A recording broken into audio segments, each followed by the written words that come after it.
আজকের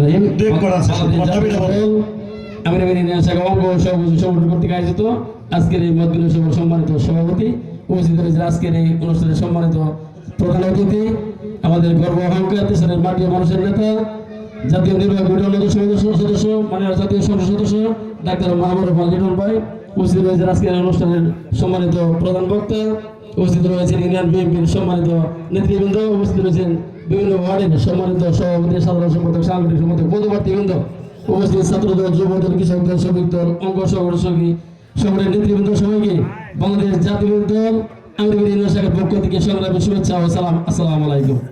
আমি দুই একটি কথা বলেই আমি আমার কথা শেষ করব। প্রথমেই আল্লাহ রাব্বুল ইজ্জতের কাছে আলহামদুলিল্লাহ শুকরিয়া জানাই করি। দীর্ঘ 26 বছর পর আমরা এই দেশে আমাদের বাংলাদেশ জাতীয় দলের এমপি পেয়েছি ডাক্তার মাহমুদ রহমান লিটন ভাইকে। আশা করি ওনার হাত ধরে এই 2 সালের প্রতি রাস্তাঘাট স্কুল কলেজ মাদ্রাসা কালভার্ট সবকিছুর উন্নতির ছোঁয়া পাবে ইতিমধ্যে ছোঁয়া পেতে শুরু করেছে। আমি আরেকটি কথা না বললেই নয়, এখানে আমরা 2 ধরনের নেতা দেখতে পাচ্ছি। অনেকে মন খারাপ করবেন, অনেকে খারাপ না করতে পারেন। সেটা হচ্ছে হাইব্রিড নেতা এবং ত্যাগী নেতা। এক হচ্ছে 5 তারিখে পরে যাদেরকে দেখতে পাচ্ছি তারা হচ্ছে হাইব্রিড, আর 5 তারিখের আগে 17 বছর যারা রাজনীতি করছে তারা হচ্ছে ত্যাগী। একটু বলি, আমরা কিন্তু আন্দোলন সংগ্রাম করেছি ওই বছর 17 বছর।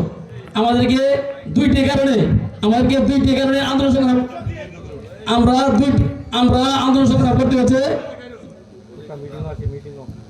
আচ্ছা, এই যে তোমরা এগুলা নিয়ে কথা বলতেছো, আমার কেমনে কিনা তোমরা এটা বলবো? আমি কি বাইরের লোক?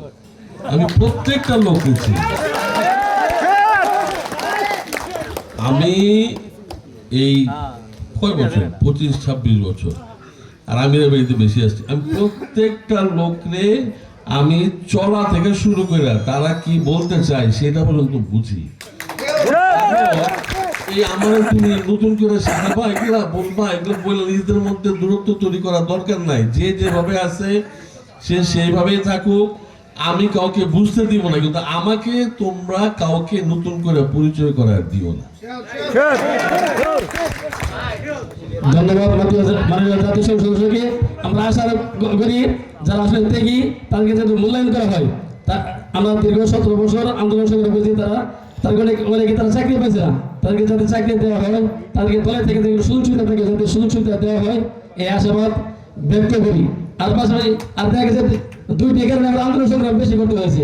সেটা হচ্ছে আমাদের যে মাননীয় জাতীয় সংসদ সদস্য তিনি কিন্তু বিগত দিনে ময়মনসিংহ দক্ষিণ জেলার শাখার আহ্বায়ক ছিলেন এবং আমাদের এনামুল হক ভূঁইয়া থানার আহ্বায়ক ছিলেন। এই কারণে কিন্তু আমাদের ওয়ার্ড লেভেল থেকে প্রতিটা প্রোগ্রামে আন্দোলন সংগ্রামে যাইতে হচ্ছে। আমাদের বন্ধুগারে নলের মুখে থেকে আমাদের রাজনীতি করতে হচ্ছে, জীবন বাজি রেখে আমরা রাজনীতি করছি, সেদিকে একটু সুদৃষ্টি দেবেন আশা করি। পরিশেষে আপনাদের সকলে যারা এই প্রোগ্রামকে সফল করার জন্য পরামর্শ দিয়েছেন, অর্থ দিয়েছেন, শ্রম দিয়েছেন, টাকা দিয়েছেন, সকলকে ধন্যবাদ। এবং পরিশেষে সকলকে ধন্যবাদ জানিয়ে আমি আমার সংক্ষিপ্ত কথা শেষ করছি। বাংলাদেশ জিন্দাবাদ, বাংলাদেশ জাতীয় দল জিন্দাবাদ, শহীদ জিয়াউর হোক, খালেদা জিয়াউর হোক, প্রধানমন্ত্রী জিন্দাবাদ। এবং আজকের এই অনুষ্ঠান সম্মানিত প্রতিনিধি ডাক্তার মাহমুদ রহমান লিটন ভাই জিন্দাবাদ। সকলকে ধন্যবাদ। আসসালামু আলাইকুম। ধন্যবাদ। এ পর্যায়ে বক্তব্য রাখবেন